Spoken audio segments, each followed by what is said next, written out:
Tourism, kaya nga siniseryoso namin. Let's put it that way.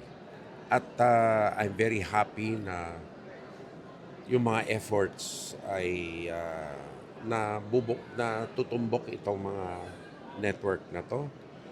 We hope lang itong espionage laws makonsolidate na, ma ma-enact at the soonest possible time para ma-prosecute itong mga to, no? At yung importante din ma-prosecute yung mga nag-e-enable nito, no? How concerning siya, sir? How Talagang concerning yan hindi lang sa atin, sa maraming bansa, no? Pero nakakarinig naman tayo sa ibang bansa may prosecutions, no?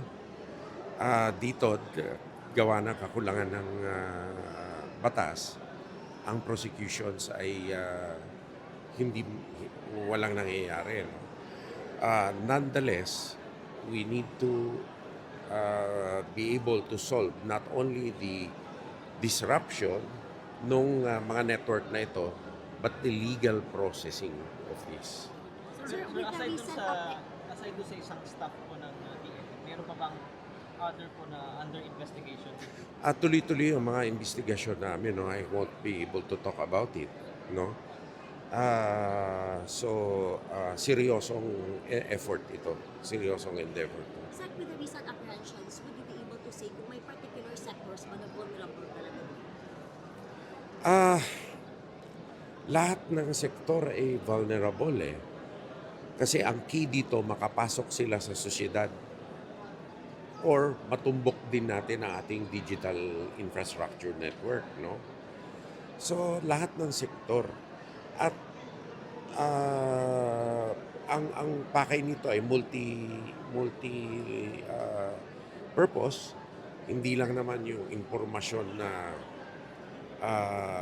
sikreto na makukuha. Kung hindi, pati yung UFW, yung United Front Works nila na mga networks, no?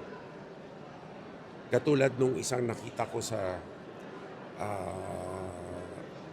mga news media na yung mga friendship society na iba, I think this was in France, no? Talagang police, MPS ng China ang gumagalaw para yung mga dissidents nila may ipilit pauwiin sa China. So maraming paraan kung paano sila mag-ooperate, no? Ganun naman yan nung araw pa.